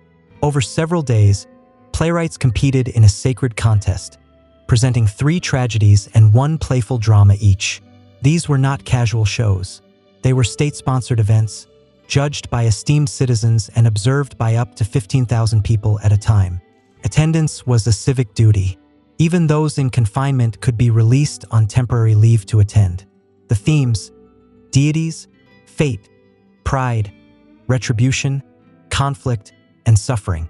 Renowned playwrights told stories that gently explored the depths of the soul. Imagine observing a character discover a profound truth, with your neighbors beside you expressing quiet shock. It was not just entertainment. It was a ritual purging of emotions. And after the serious dramas came the comedies, frank, political, and often absurd. Playwrights used them to subtly mock political figures, question conflict, and gently critique society itself. Nothing was off-limits, but at its core, Dionysia was about more than theater. It was about gently stepping beyond oneself, about breaking down the subtle roles society encourages us to wear, and donning literal ones to explore truths we could not otherwise express aloud. It was creative wildness with meaning. Dionysus was not a calm, orderly deity. He was natural, untamed, a bridge between refined society and its fundamental roots. The Dionysia provided space for that aspect of humanity to gently breathe, to express itself, to laugh, and to grieve. For the Athenians, this was not escape. This was spiritual practice, a mirror gently held up to the soul, with a wine vessel in hand and the god of ecstatic transformation quietly observing from the background. Among ancient religious festivals, few are as active, theatrical, and subtly spiritual as Purim, a Jewish holiday that is part survival narrative, part political humor, and all about divine irony. Purim commemorates the events told in a specific biblical text, set in a vast empire under a certain ruler. The plot sounds almost like a drama from a prominent Greek festival.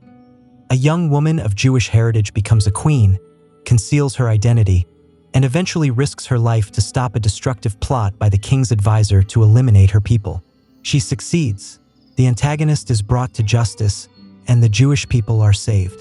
It is a story about the reversal of fortune, the hidden workings of divine guidance, and the power of quiet courage. But unlike solemn religious festivals, Purim is pure, unrestrained joy, a celebration of survival that leans into laughter and liberation. The festival begins with the public reading of the sacred text, often performed like a humorous play. Every time the antagonist's name is mentioned, the crowd subtly obscures it with noisemakers, beverages, and joyful shouts. Children dress as characters from the story. Costumes and joyful activity are encouraged. Then come the directives of celebration. Feasting with generous meals, sharing food with companions, giving to those in need, and most famously, partaking in beverages until one cannot distinguish between blessings and curses. Yes, that is actually noted in a sacred text. But behind the festivity lies something profound. Unlike other Jewish holidays, the divine is never mentioned by name in the Book of Esther. Not once. It is the only book in the Hebrew Bible with that distinction. This absence encourages readers to look for hidden divine intervention, a lesson in faith without direct revelation. Purim teaches that even when miracles do not appear as grand events, they can still unfold behind closed doors through courage, gentle risk, and unexpected heroes. So people celebrate with playful imitation, masks, satire, and storytelling. They quietly face the notion of mortality with laughter. They playfully mock the antagonist. And in doing so, they affirm something deeply spiritual. Survival is sacred, and joy is a form of subtle resistance. In the misty hills and forested valleys of ancient Ireland, the beginning of August marked a sacred and deeply communal event. Lugnasad, pronounced Lunasa, the Celtic festival honoring a deity of light, craftsmanship, and conflict. Unlike the grand temple festivals of Rome or Egypt, Lugnasad was celebrated outdoors, on hilltops, in fields, and by sacred water sources. It was not about imperial spectacle. It was about the land, the harvest, and the subtle, shared understanding between humans and nature. The deity, the namesake of the festival, was a solar figure, a shining warrior, and a master of all arts. But Lugnasad was not just about directly observing him. According to ancient stories, the deity held the first festival to honor his foster mother, who passed away from exhaustion after clearing the plains of Ireland for farmland. In her honor, people gathered to give thanks for the first grain harvest and to ensure the earth would continue to provide. So how did they celebrate? It began with a ceremonial cutting of the first sheaf of grain, followed by offerings to the deities and spirits of the land. This was not just symbolic. If the harvest failed, winter would be challenging. Gratitude and ritual were a form of spiritual assurance. But Lugnasad was also a vibrant social gathering. People traveled for miles to participate in fairs, markets, competitions, and athletic games, often referred to as a certain ancient event, a kind of mystical precursor to modern gatherings. Contests included running, wrestling, horse racing, and even feats of poetry and storytelling. It was also a prime time for temporary marital arrangements. Couples could commit to a union that lasted a year and a day. If it did not work out, they could literally walk away by standing back to back and moving in opposite directions. The deities apparently had no issue with such agreements. There were large fires, feasting, and dancing on sacred elevations. But always beneath the revelry was a humbling awareness. Nature provides and nature reclaims. Lugnasad was both a celebration and a gentle caution. A time to enjoy the first fruits, but also to begin preparing for more subtle challenges ahead. In a world governed by seasons, this festival marked the transition from light to shadow. The grain was gathered, but winter was already quietly approaching. In the heart of the Indian subcontinent, as winter gently transitions into spring, an explosion of color, music, and fire subtly transforms villages, towns, and cities. It is vibrant, it is lively, it is sacred. This is Holi, one of the most joyful and symbolic festivals in ancient Hindu tradition. Known today for its clouds of colored powder and water play, Holi has deep religious and mythological roots. At its core, it celebrates the triumph of good over less benevolent forces, the arrival of spring, and the burning away of the old to make room for renewal. The festival begins the night before the color with a specific ceremonial fire. Its origins lie in the myth of a devout follower of a deity and his challenging father, who demanded to be revered instead. When the follower refused, his father conspired to harm him by placing him on the lap of his sister, who was immune to fire. But divine justice had other plans. The sister burned, and the follower emerged unharmed. Every year, the sister's effigy is burned in bonfires across India. The fire symbolizes the destruction of self-importance, negativity, and subtle evil, and the cleansing of the spirit through light and warmth. And then comes the color. The next morning, the The streets transform into a living kaleidoscope. People gently throw vibrant colored powders at each other, gently drench companions with colored water, and dance to drums and flutes. It is impossible to remain clean or solemn. But this gentle disarray is ritualistic. Social boundaries subtly dissolve. Wealthy and less affluent, old and young, men and women all become equal under layers of red, green, blue, and yellow. Adversaries reconcile, strangers become companions. For one day, the world becomes unrecognizable, and beautifully so. Holi also connects to the legend of two divine figures, where one, subtly self-conscious about his complexion, playfully applied color to the other's fair face. Their divine affection became an eternal metaphor for playful love and divine unity. That is why Holi is not just fire and purification. It is gentle playfulness, joy, and affection. Underneath the celebration is a spiritual message. The cycle of seasons, the resilience of the soul, and the beauty in embracing impermanence.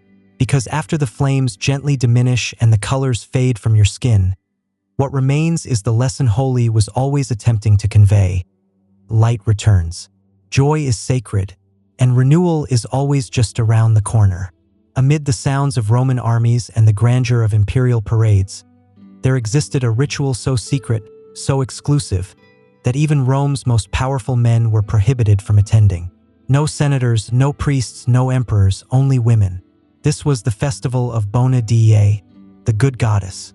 Held each December at the residence of Rome's highest magistrate, the festival was both religious and mysterious. It honored a goddess associated with fertility, healing, purity, and the earth. But her exact origins and functions remain subtle, and that is by design. Everything about Bona Dea was veiled in feminine secrecy. The rites were conducted by the Vestal Virgins, Rome's most sacred priestesses, and attended only by elite Roman women. Men were strictly forbidden not just from participating, but even from knowing the rituals. In fact, not even male historians knew what occurred during the ceremony. What we do know comes from a moment of public attention. In 62 BCE, the festival became a public controversy. That year, a prominent figure, then a religious leader, was hosting the rites in his home as required, even though he could not attend. But his wife was in charge of hosting the female-only celebration. Things took a turn when a bold aristocrat disguised himself as a woman and subtly entered the ceremony, allegedly to approach the wife. He was discovered. A trial followed, transforming a private, sacred ritual into a public spectacle. Although the aristocrat was acquitted, likely through influence, the prominent figure divorced his wife, famously declaring that Caesar's wife must be above suspicion. But beyond the public attention, the Bona Dea festival reveals something rare. A sacred space entirely controlled by women, where their concerns, fertility, health, family, the rhythms of the body, were placed at the center of religious life. It was a moment when Rome's rigid patriarchal system gently stepped aside and the divine feminine quietly prevailed in secret. Specific plants were prohibited, a symbol of a certain deity and possibly carnal affection. Wine was disguised as milk. Music, incense, and offerings were made, perhaps even symbolic fertility rites. But no man ever observed them. No man ever would. And maybe that is the subtle point. In a world that documented everything, the most powerful rituals were the ones no one wrote down. Because sometimes the sacred must remain unseen, protected by silence and passed down only through whispered memory.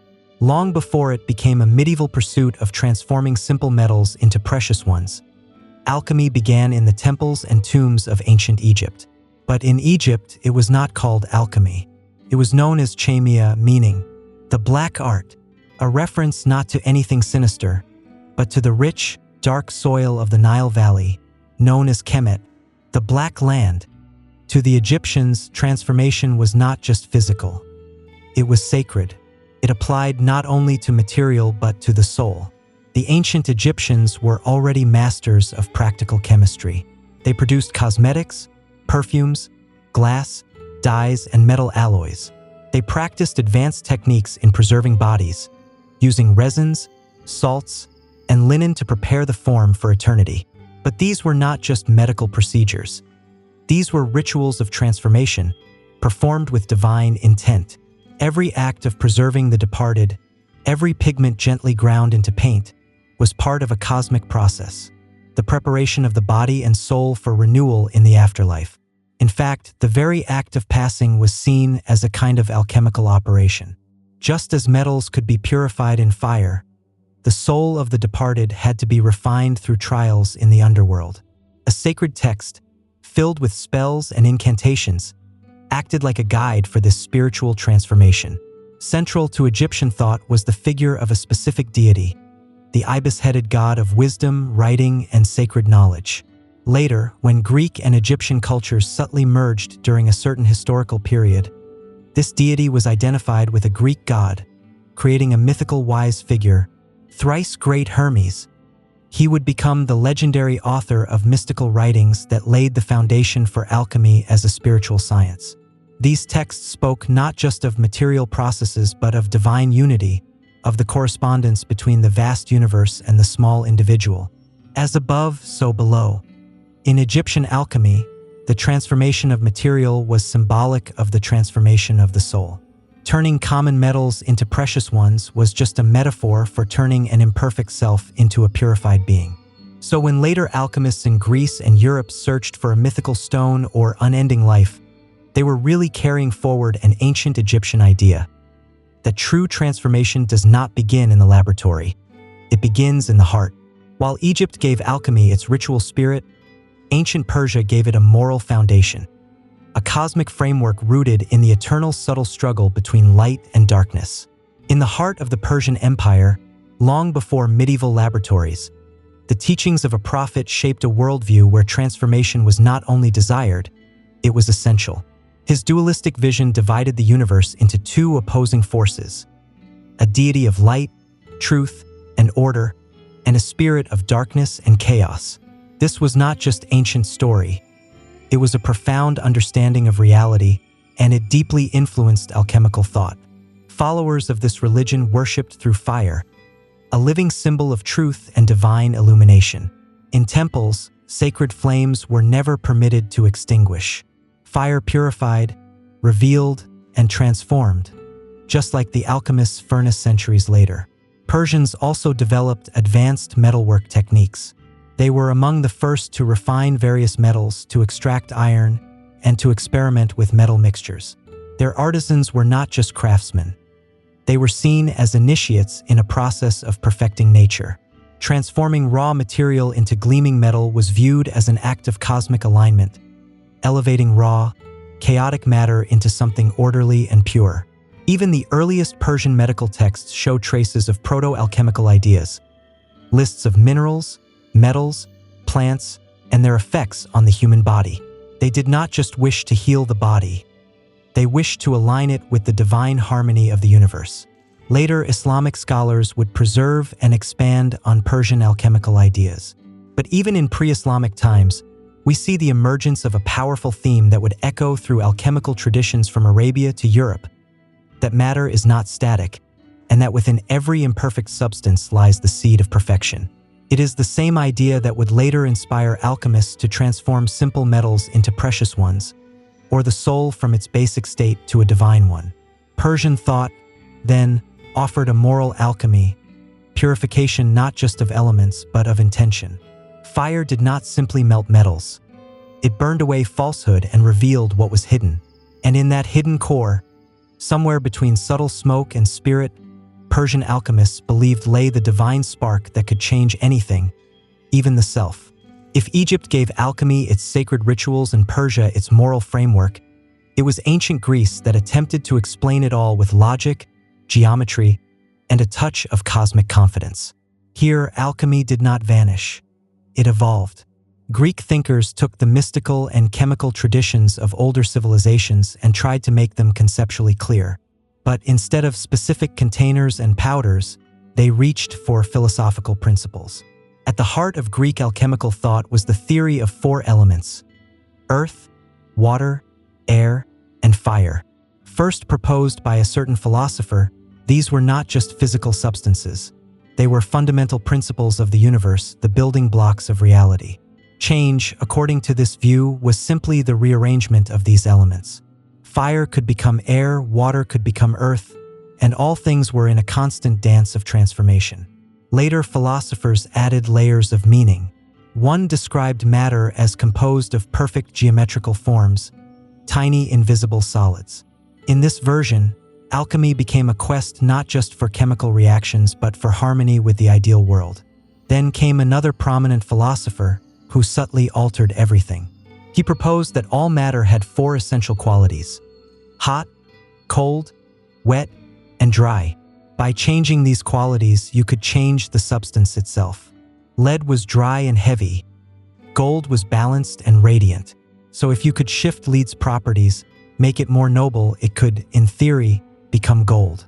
Sounds familiar, does it not?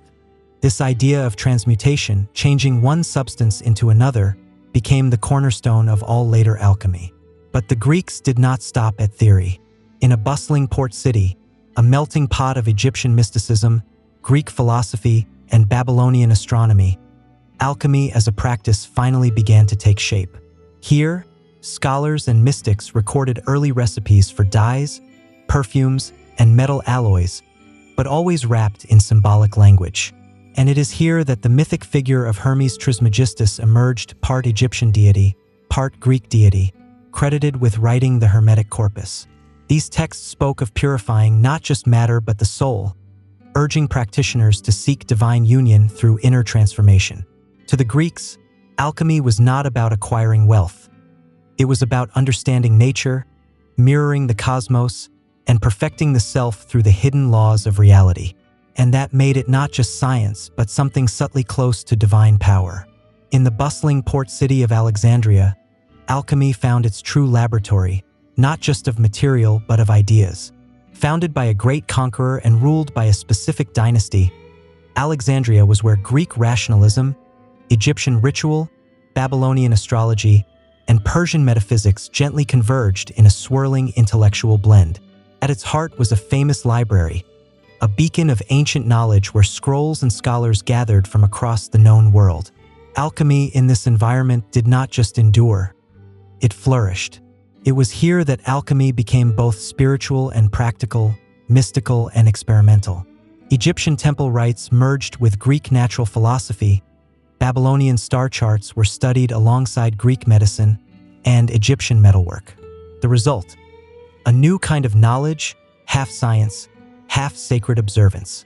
One of the earliest and most mysterious figures of Alexandrian alchemy was a woman known as Mary the Jewess.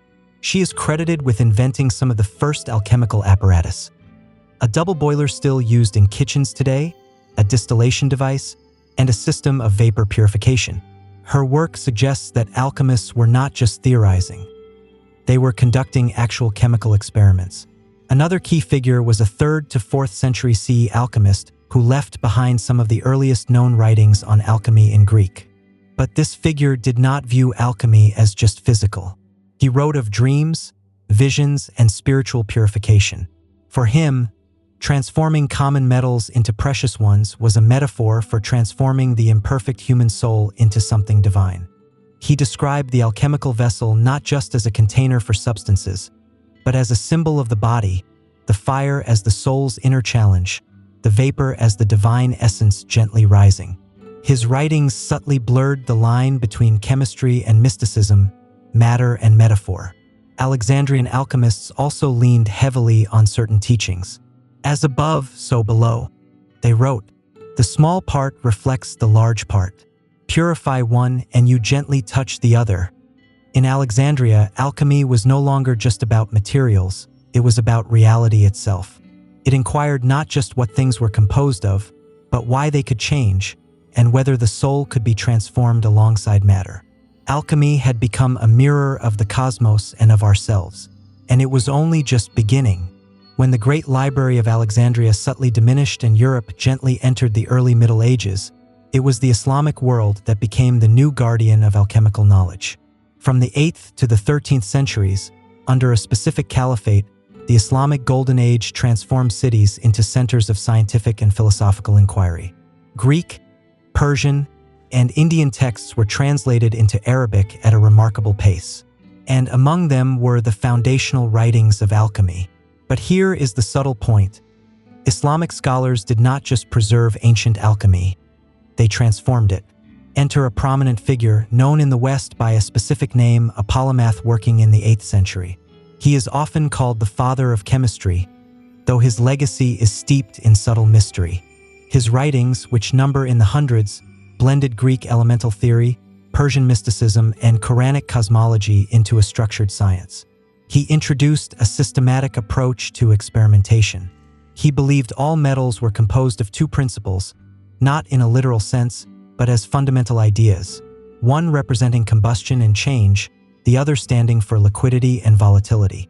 According to him, if you could balance these two forces, you could subtly transform one metal into another.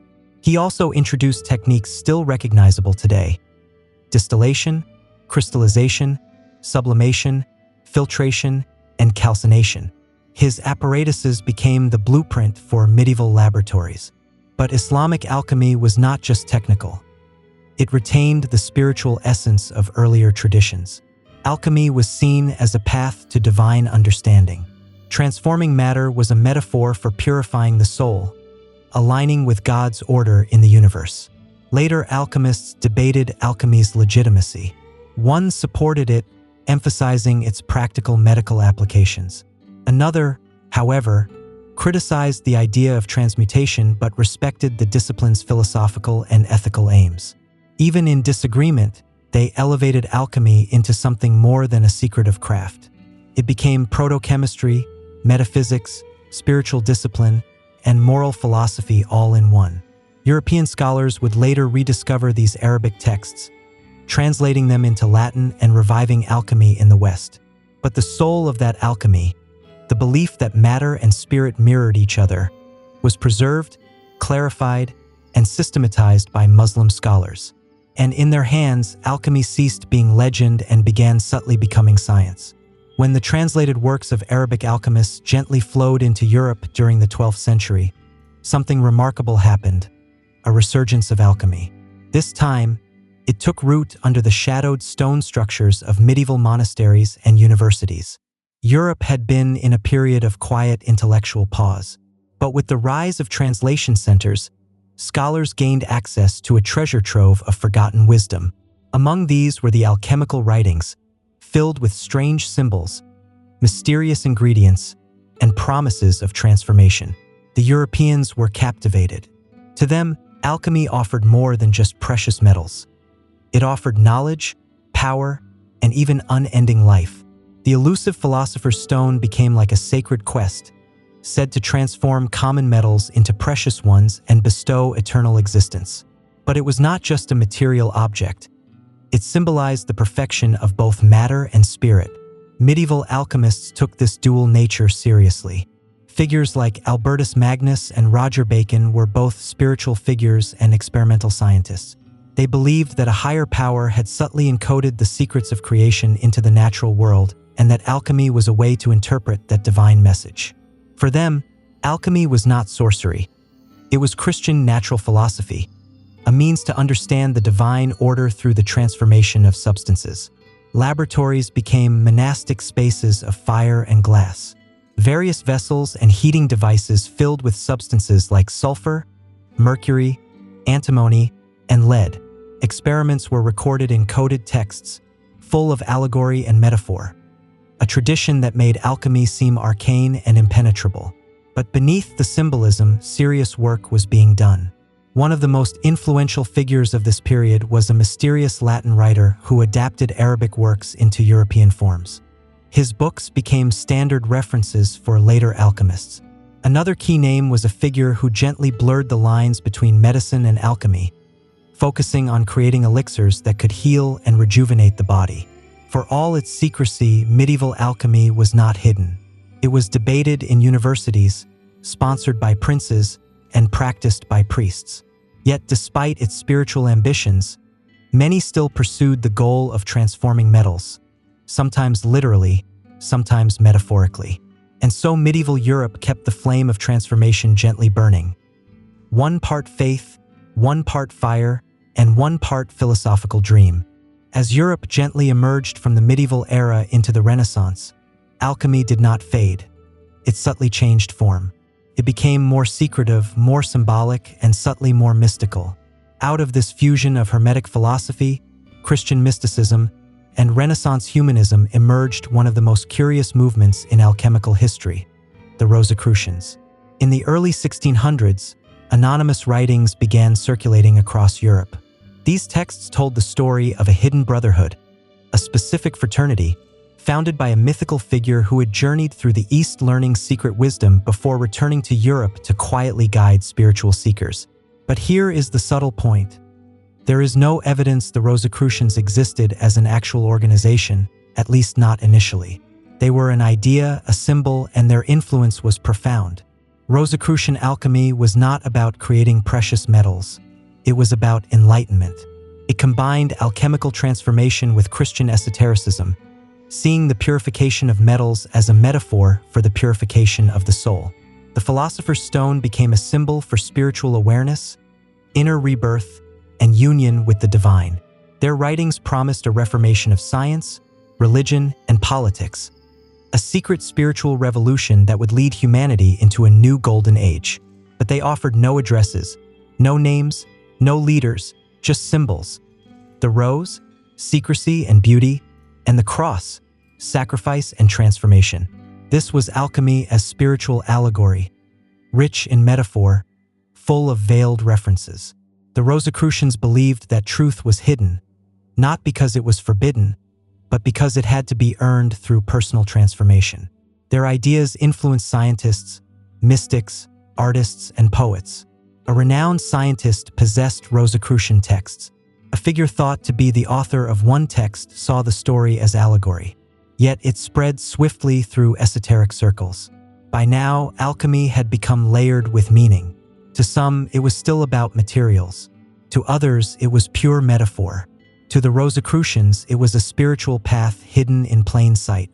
And though their brotherhood may have been mythical, their influence was very real, whispering through the centuries that the true gold is within. As the 17th century gently unfolded, alchemy began subtly interacting with something unexpected, modern science. But it was not a clean separation. The line between alchemist and chemist was blurred, and many of the figures who established the scientific method were paradoxically still pursuing the mythical stone. One of the most famous examples, a prominent scientist. Yes, the same man who formulated the laws of motion and gravitation spent more time in his life studying alchemy than physics.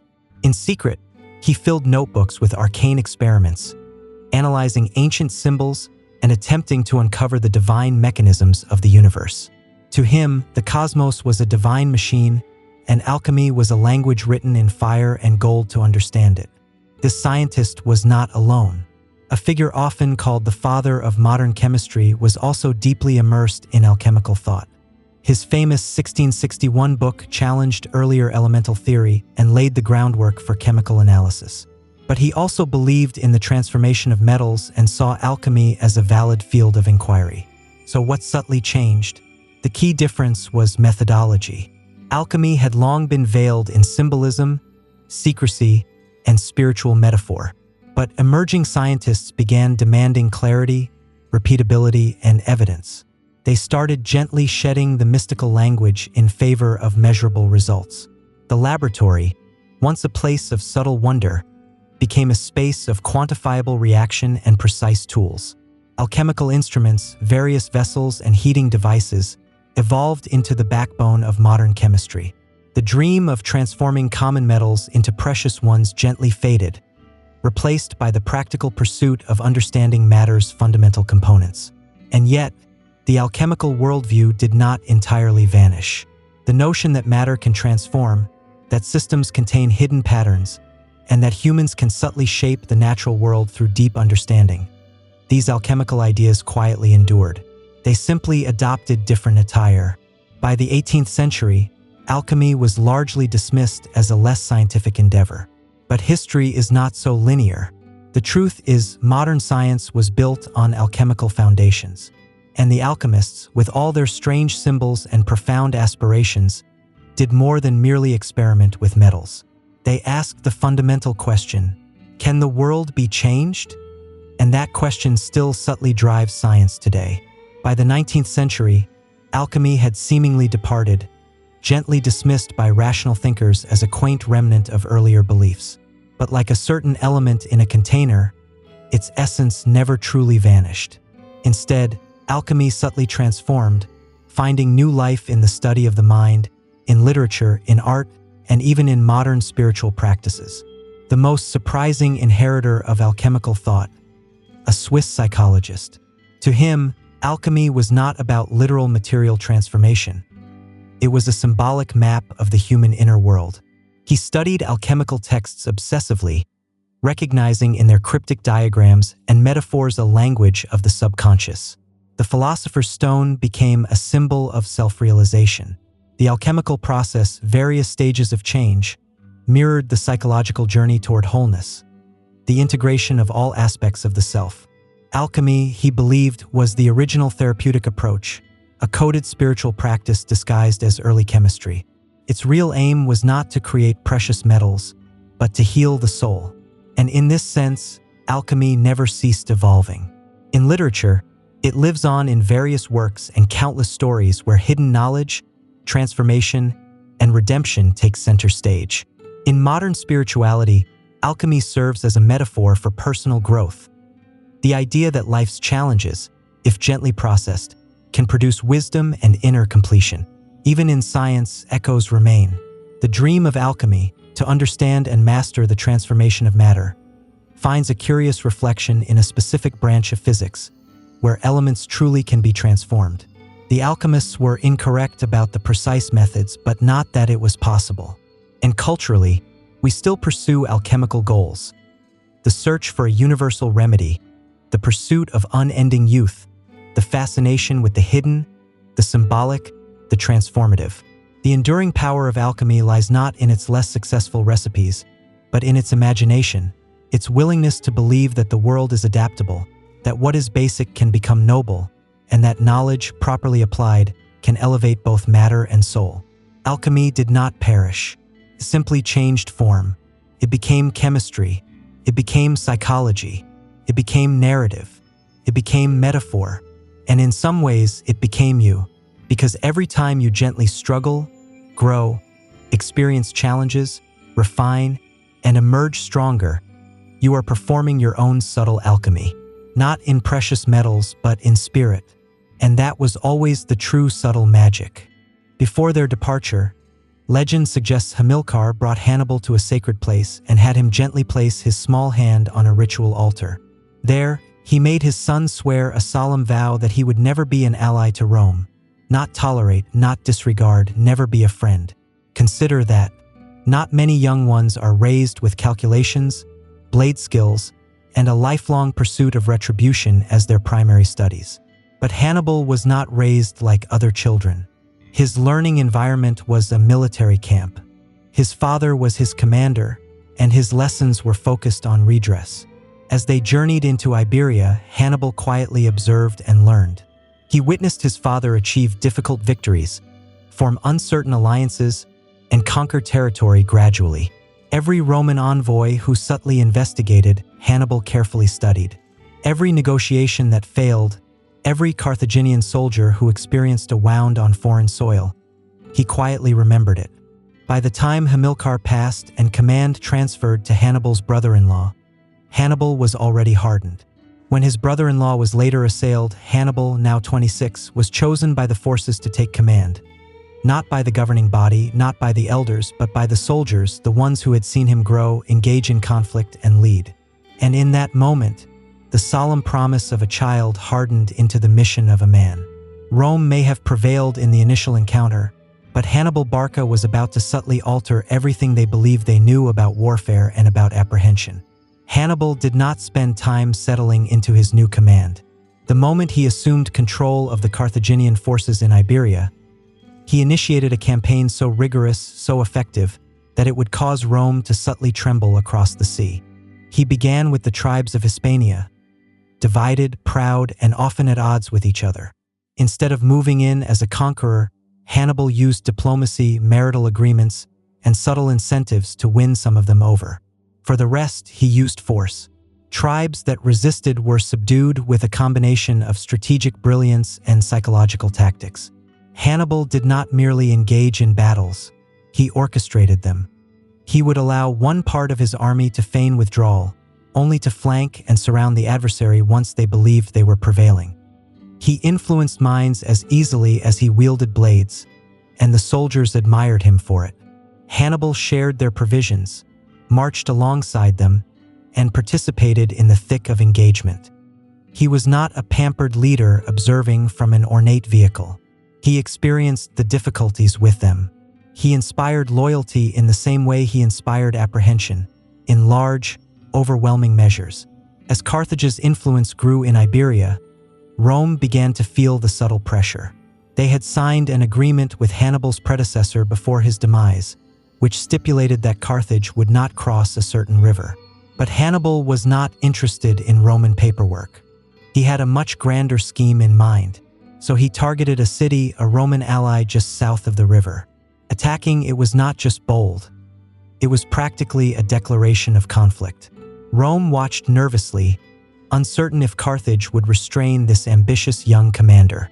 A subtle note: they did not. The observation of Saguntum was rigorous and efficient. Hannibal deprived them of resources, bombarded their defenses, and finally overran the city. Those who survived were either ended or sold into servitude. Rome had its answer. Hannibal was not bluffing, and he was not afraid. The Roman governing body was outraged, of course. They demanded Carthage hand over Hannibal for violating the agreement. Carthage's response? A collective, subtle shrug. The governing body debated. The nobles argued. But no one possessed the courage, or perhaps the desire, to curb his actions. Hannibal had grown beyond Carthage's direct influence. And now, with Iberia under his control and Rome subtly agitated across the sea, he turned his gaze toward Italy. Not by vessel, not through a polite declaration of conflict, but by achieving the improbable. He would bring the conflict to Rome's very threshold, and he would do it with large, powerful animals. When Hannibal announced his plan to enter Italy, not by sea, not by formal agreement, but by land through the high mountains, his officers believed he had lost his judgment. The Alps were not merely mountains. They were perilous obstacles. Snow-covered, challenging, and inhabited by unfriendly tribes. No rational general would attempt it, especially not with thousands of soldiers, pack animals, and a small number of African war elephants. But Hannibal was not aiming for rationality. He was aiming for profound impact and subtle awe. In 218 BCE, he began the most daring military maneuver in ancient history. With an assembly of around 50,000 men and 37 elephants, Hannibal moved north from Iberia, crossing the Pyrenees Mountains, engaging in minor skirmishes with local tribes, and eventually reaching a major river. There, he used floating platforms and local guides to transport his elephants across. Yes, elephants on rafts. The logistical effort alone was remarkable. Rome was caught completely by surprise. They expected him to arrive by sea, or at worst, through the predictable coastal routes. But Hannibal was subtly rewriting the accepted methods, and he had not even reached the high mountains yet. When they finally began the ascent, everything that could go wrong did. Landslides buried equipment, snow obscured vision, altitude sickness, freezing winds, and lack of sustenance claimed thousands of lives. Supplies dwindled, morale gently plummeted. Individuals began to quietly leave. Elephants slipped on the icy paths and fell into deep valleys. One soldier reportedly had to gently chisel frozen animal hooves free from icy rock with a sharp tool. But Hannibal pressed onward. He rallied his individuals by pointing to the distant plains of Italy, promising them fertile land, spoils, and retribution against Rome. He used fire to break ice, acidic liquid to weaken rock, and sheer willpower to guide his assembly over nature's most challenging obstacles. After 2 difficult weeks, barely surviving and with fewer than half his original force, Hannibal emerged on the other side into a fertile valley, exhausted, frostbitten, and battered. But in Italy and in Rome, they were horrified. They had never imagined an adversary would appear at their doorstep in such a manner. The Alps were not meant to be traversed, let alone with large animals. But Hannibal had achieved it. It was not just a movement, it was a message. Rome is not secure. Nowhere is. I am here. And he was not planning on departing anytime soon. Hannibal wasted no time once he reached Italian soil. Even with a reduced force, he immediately began recruiting dissatisfied local tribes in northern Italy, Rome's adversaries. And they joined him because Hannibal did not just promise freedom. He demonstrated it with tangible action. Rome, stunned but still confident, swiftly dispatched legions to intercept him. A Roman leader assumed command, filled with the confidence of the Republic. He desired a swift, glorious triumph that would restore Roman pride after Hannibal's daring mountain crossing. But Hannibal had already chosen his ground for engagement, and it was not going to be glorious for anyone in a red garment. The location was a lake, a foggy, narrow valley with water on one side and steep hills on the other, perfect for a hidden attack. Hannibal positioned his foot soldiers in front, clearly visible, like a subtle lure. He then concealed his mounted